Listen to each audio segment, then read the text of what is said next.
Bonjour et bienvenue pour cette session qui va aujourd'hui parler d'un outil dans le Power Pack sur Revit qui s'appelle la transformation d'un fichier CAD, essentiellement venant d'AutoCAD, en un symbole ou une famille plus exactement en RFA.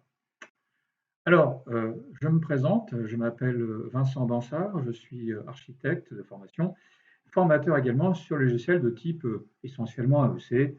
Donc, j'entends par là, évidemment, Revit très notamment. Ma position au sein de la société Gretec, eh bien, tout simplement, je suis là pour assister les agences d'architecture dans la consultation des projets en BIM, donc démarrage de projet jusqu'à la phase de conception, voire plus loin dans la phase d'exécution. Donc, nous avons la mission d'accompagner les équipes qui produisent les fichiers pour le projet, qu'ils soient en BIM ou pas d'ailleurs, hein. Mais c'est vrai que l'expérience que l'on observe depuis maintenant, pour ma part, une vingtaine d'années, c'est qu'effectivement, se rajoute à cette formation que je donne aux équipes dans le domaine architectural, eh bien, la mise en place des éléments tels que les chartes graphiques ou bien les conventions quand il s'agit de faire un BIM management, mais également, pourquoi pas, des prestations, tant au niveau architectural qu'au niveau des sociétés telles que des bureaux d'études, pourquoi pas, lorsqu'il s'agit de modéliser des lots qui sont dédiés aux entreprises dans le cadre d'un projet plus important. Alors bien sûr, notre organisation Gretec, elle est basée essentiellement sur cette expertise dans les métiers que sont bien par exemple l'architecture ou bien également dans la structure. Donc aujourd'hui, nous disposons d'outils qui permettent de bien sûr combler tous les manques qu'on peut trouver dans ces différents métiers, sans oublier les autres participations dans les métiers tels que eh bien, le thermique, et un petit peu moins important, mais de manière quand même existante, c'est ce qui se passe dans tout ce qui peut être MEP, CVC, des choses comme ça. Bon. Mais de manière moins importante, hein, sachant que notre organisation elle est surtout ciblée dans les métiers de la structure, du thermique, l'architecture et bien sûr l'accompagnement des équipes ou des entreprises lorsqu'il s'agit d'une prestation ou d'un BIM management, comme je viens de vous le préciser précédemment. Alors, aujourd'hui, donc, je vais vous parler de ce petit outil qu'on va trouver sur, en effet, le Power Pack. Et le petit outil qui va nous intéresser, c'est celui qu'on trouve ici. Donc, l'outil qui s'appelle CAD VRF RFA, qui vous propose deux solutions, à savoir déjà la transformation d'un élément de type DWG en famille, donc en extension RFA. Et pourquoi pas, si vous avez besoin de modifier un fichier DWG et mettre à jour cette famille, eh bien vous aurez un outil qui vous permettra du coup de mettre à jour la famille dès lors que vous modifierez votre fichier RFA. Alors pour cet exemple, je vais vous proposer une petite démonstration sur un petit fichier tout simple. Eh bien c'est tout simplement une cuvette de WC. C'est un élément en 2D, hein, donc là-dessus il n'y a pas de grosse surprise. Alors je ne vous cache pas que cet élément-là, il provient certainement d'un élément 3D peut-être à la base, décomposé, nettoyé. Donc c'est pour ça que lorsqu'on s'apprête à faire une transformation d'un élément 2D venant d'AutoCAD, il est quand même bon de vérifier si le fichier est déjà propre et puis s'il ne possède pas des erreurs qui pourraient du coup bien sûr entraver le bon fonctionnement de l'outil. Donc ici, une chose qui peut être quand même assez nécessaire, c'est de vérifier les unités. Donc ici, a priori, je suis en millimètres tel que c'est déclaré. Ça ne m'empêche pas éventuellement de contrôler une distance. Ici, là, je suis à 49, donc je doute qu'on soit bien dans millimètres. Donc c'est pour ça qu'ici, je vais m'empresser de tout de suite de modifier les unités et de passer en centimètres pour être sûr que mon fichier est bien conforme aux unités. Également ici, pour l'origine, vous pouvez aussi éventuellement, si après coup vous vous apercevez que l'origine n'est pas bien placée, moi je vous conseille de faire attention à ça et pourquoi pas de venir replacer l'origine. Bon. Ce qui compte en tout cas, c'est que l'unité est bien en place, que le dessin ne possède pas de problème, alors même on peut éventuellement venir faire une petite purge, voilà, il n'y a rien à purger. Toujours bien de venir purger les éléments du fichier qui s'avèrent peut-être un peu indésirables. Alors je vais fermer ceci, je vais bien sûr procéder à un enregistrement du fichier parce que je viens de me le mettre à jour.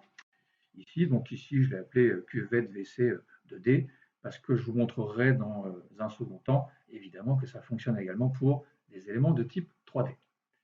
Je vais donc fermer le fichier, je vais laisser AutoCAD en veille et je vais retourner sur Revit. Alors, l'opération se fait dans ces conditions-là. Bon, ici, bien sûr, j'ai un fichier tout neuf, tout nouveau sur Revit. C'est un gabarit architectural, hein, ça marche évidemment avec n'importe quel type de gabarit. Je suis par défaut sur le niveau 0. Parfait. Eh bien, ici, moi, ce que je vais vouloir mettre en place, c'est la conversion de cet élément 2D AutoCAD en élément de type famille.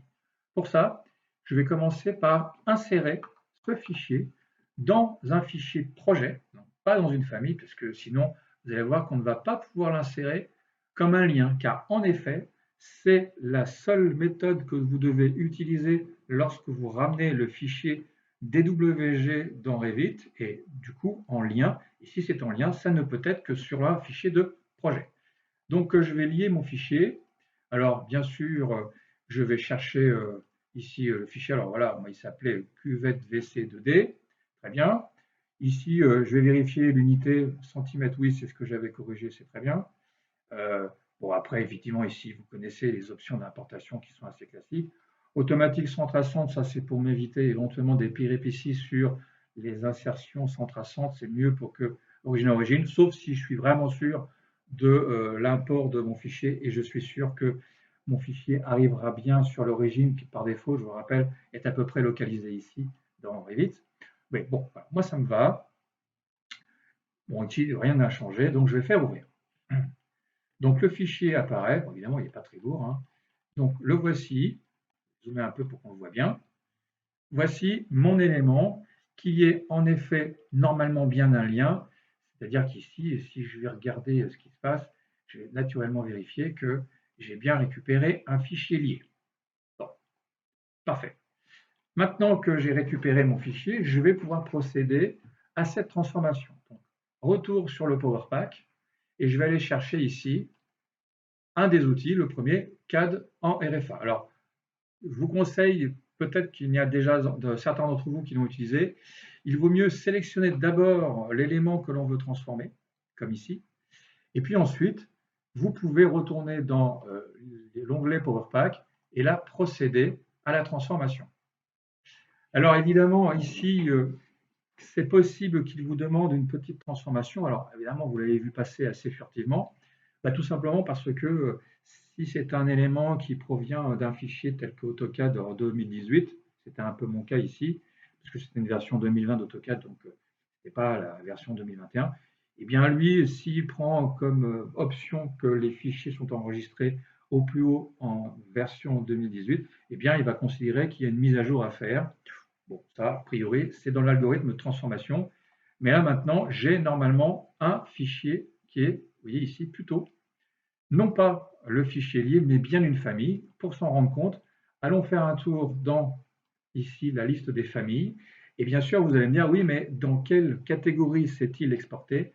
Eh bien, par défaut, s'il ne vous propose pas la boîte de dialogue qui vous permet de spécifier en quelque sorte la classe, ou plutôt la catégorie de la famille, eh bien, il faudra aller faire un tour dans les modèles génériques, car c'est ici qu'il va éventuellement apparaître. Voyez, ici, je retrouve bien mon élément cuvette VC2D en DWG. Voilà, donc effectivement, ici, je pourrais même voir en mettant un composant, placer un composant, vous voyez ici, je retrouve bien mon élément, et c'est bien une famille que j'ai actuellement chargée. Voilà. Donc ici, ben, ma foi, tout s'est bien passé. Il m'a bien converti mon élément 2D en élément DWG. Et maintenant, ce qui serait intéressant à voir, c'est effectivement que se passerait-il si j'apportais une modification dans mon fichier DWG et est-ce que je verrais l'élément se mettre à jour? Alors pour le coup, je vais revenir sur AutoCAD. Je vais rechercher le fichier. Bon, il est là, donc je vais le récupérer tout de suite. Très bien. Voici. Et je vais me permettre une petite modification toute simple, hein, à savoir, par exemple, je vais dessiner une simple ligne. Voilà, que je vais dessiner. Allez, on va faire ça très simplement, hein. Voilà. Voilà, j'ai fait une énorme modification que je sauvegarde. que je purge. Voilà, donc normalement il n'y a absolument rien à purger. La mise à niveau du fichier DWG est faite.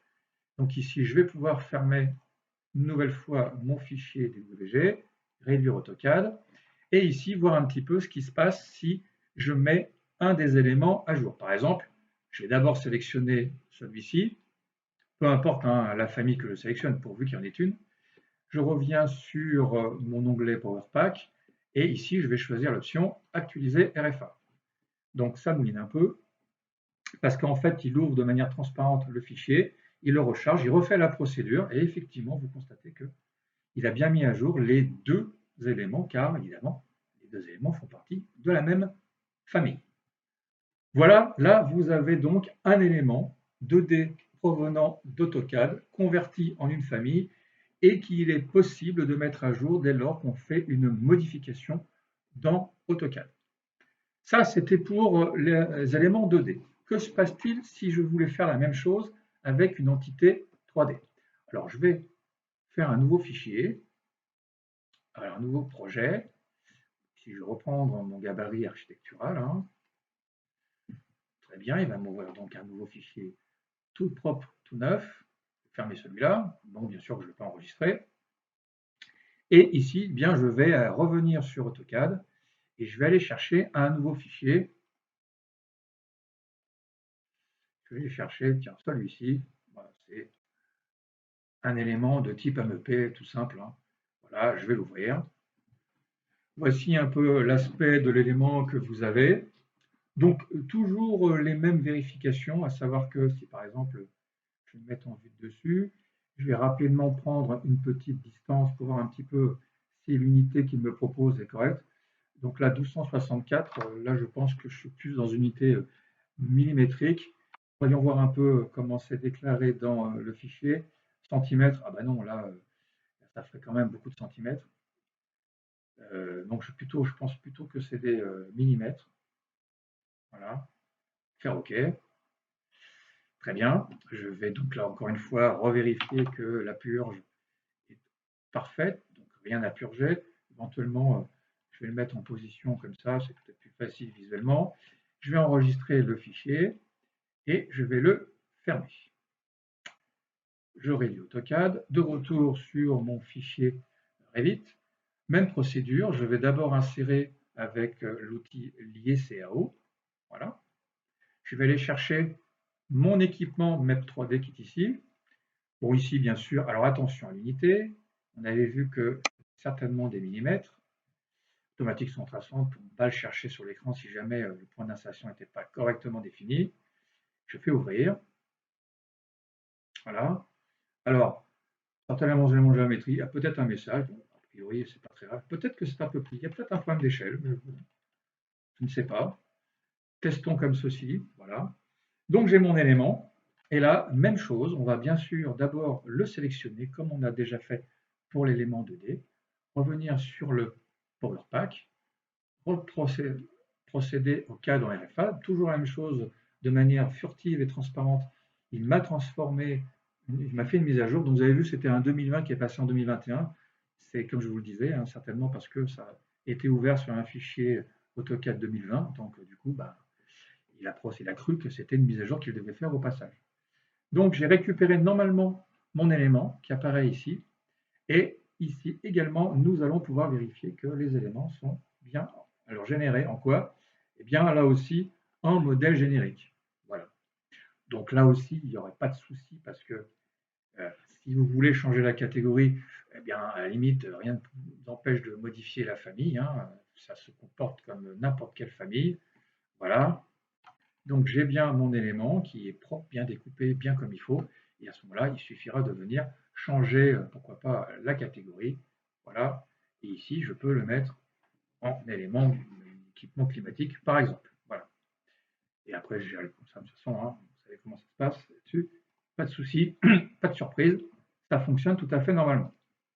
Eh bien, la même chose ici que je vais vouloir vérifier, c'est que se passe-t-il si je tente de mettre à jour le petit élément 3D ici depuis AutoCAD. Revenons sur AutoCAD. Alors, on va réouvrir le fichier qui est donc celui-ci. Alors, je vais faire une modification qui va être très violente puisque je vais me contenter de supprimer des éléments 3D, voilà, afin qu'on voit bien ce qui se passe de manière assez simpliste, hein. Voilà, je me contente de faire ça. Je vais peut-être purger aussi avant d'enregistrer. Voilà, il n'y a rien d'extraordinaire, donc je vais m'empresser de faire une sauvegarde. Voilà, très bien. Je vais pouvoir maintenant fermer le fichier, mettre en veille AutoCAD, revenir sur mon fichier 3D, que je vais d'ailleurs aller tout de suite afficher dans une vue 3D, ce sera quand même peut-être plus visuel, et bien sûr, de la même façon, sélectionner d'abord l'élément de la famille, puis revenir dans l'onglet Power Pack pour, pourquoi pas maintenant, cliquer sur Actualiser RFA. Donc ici, il mouline un peu, il fait le même parcours, donc le fichier, il met à jour, il regarde, il recharge, et en effet, vous avez maintenant l'élément 3D qui vient d'être mis à jour dans sa nouvelle version. Voilà.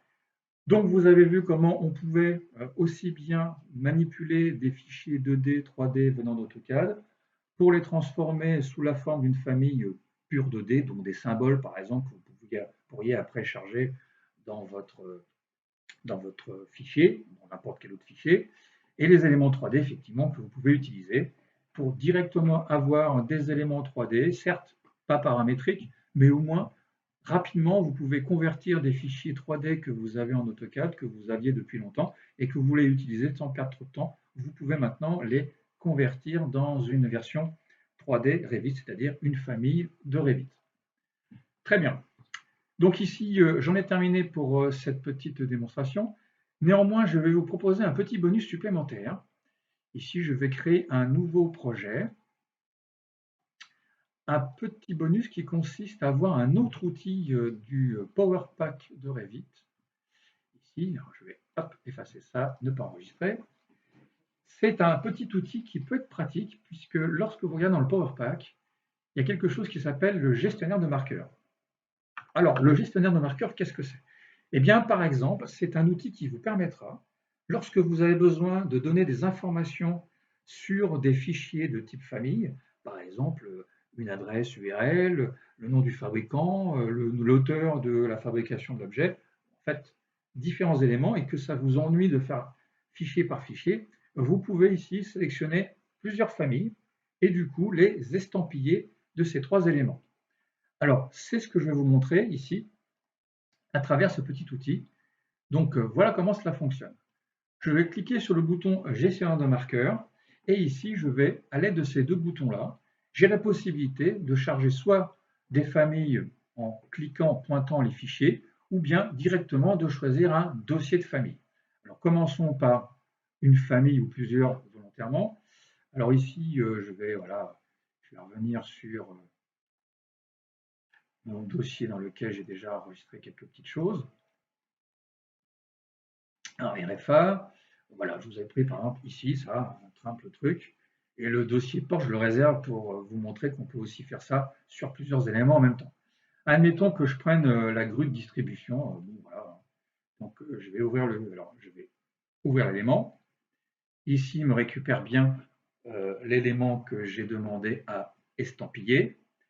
Et ici, je vais, par le bouton configuration, spécifier les éléments que je veux voir. Alors là, ça, ce sont des anciens estampilles, les étiquettes que j'avais demandé.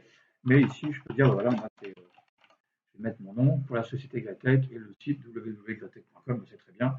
Voilà. Je vais ici valider ce que je viens de saisir. Très bien. Et maintenant, je vais ajouter ces trois paramètres dans l'élément en cliquant sur le bouton Add to All. Là, éventuellement, on pourrait créer un mot de passe et indiquer que seule la personne qui a le mot de passe peut faire les étiquetages ou pas. Alors moi ici, je ne vais pas en mettre. Je vais considérer qu'il n'y a pas de mot de passe, que je n'ai pas besoin d'en avoir. N'importe qui peut le faire. Donc ici, il va naturellement, de manière transparente, ouvrir le fichier. Et ensuite, il va revenir. Voilà, il va normalement estampiller les éléments. Hop, j'ai cliqué parce que de temps en temps, il peut arriver que la boîte disparaisse, mais en cliquant, ça la fait revenir. Et vous avez vu ici qu'il vous a bien associé les éléments avec le statut, ce qui dit que ça a été fait correctement. Donc je vais faire OK, parce que moi ça me va très bien. Je vais quand même vérifier qu'en effet, il a bien marqué les éléments dans les propriétés de type de la famille. Donc je vais tout simplement aller chercher l'élément en question. Là. Et puis c'est normalement. Alors au passage, vous avez vu qu'il a bien ouvert pour aller piocher et estampiller les éléments à l'intérieur parce que ici, il vous a créé une sauvegarde. Alors je vais ouvrir le fichier. Voilà. Je vais tout de suite, alors, au passage, si vous voulez voir, d'ailleurs, au passage, maintenant, vous voyez, il a bien dans l'URL indiqué l'adresse que j'avais marquée. Ici, il a créé une espèce de formule avec ce que j'ai demandé et même il l'a complété par la date et l'heure. Et puis ici, eh bien, tout simplement, il a converti les éléments, comme c'est une formule. De cette façon, on verra les éléments apparaître dans la famille, mais on ne pourra pas les modifier. D'accord? Bon, c'est une petite sécurité. Évidemment, on peut toujours déverrouiller les éléments puisqu'il n'y a pas de verrouillage, mais pour cela, il faut aller dans la famille. Et si on ne veut pas que la petite manip accidentelle arrive, c'est une bonne précaution. Évidemment, ici, voilà, l'élément est là, il n'y a pas de souci, très bien. J'ai mes éléments, du coup, qui ont été correctement, enfin, l'élément a été correctement renseigné.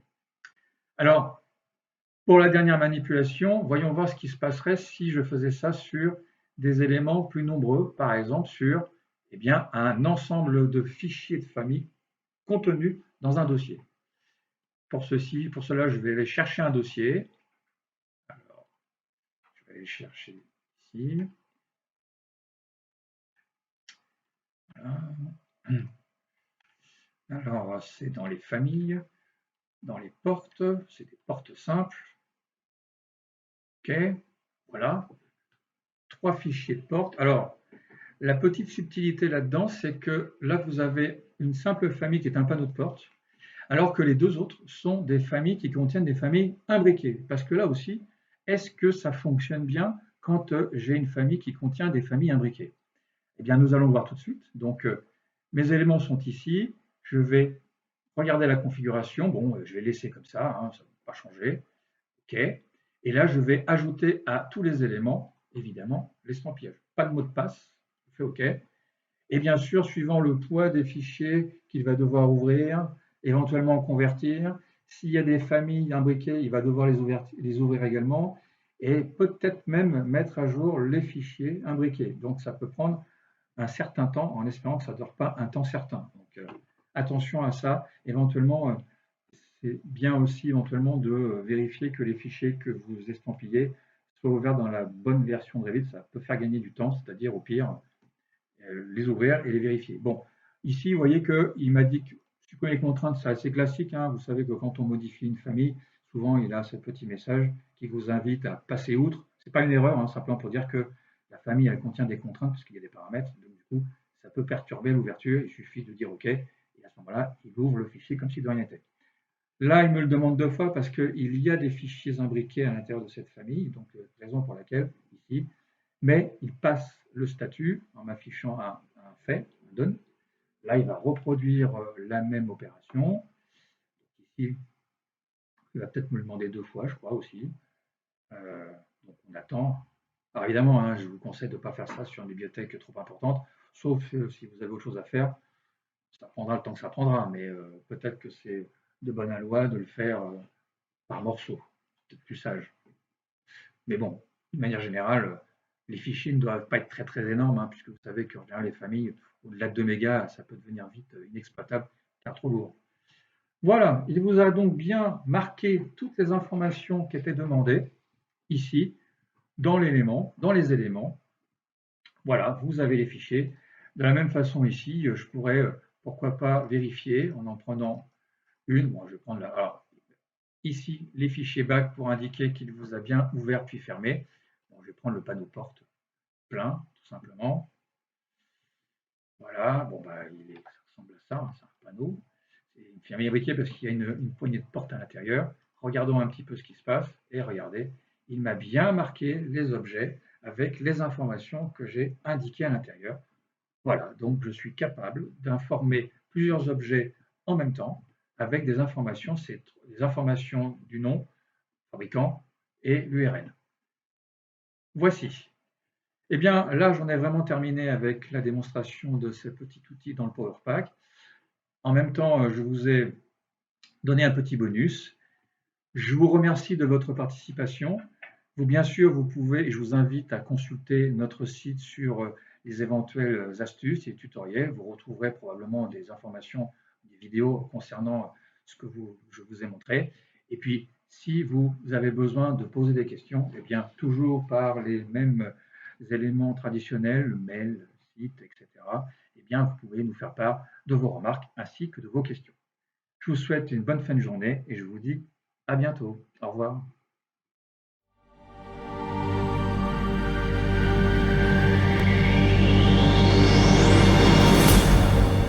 Greytech.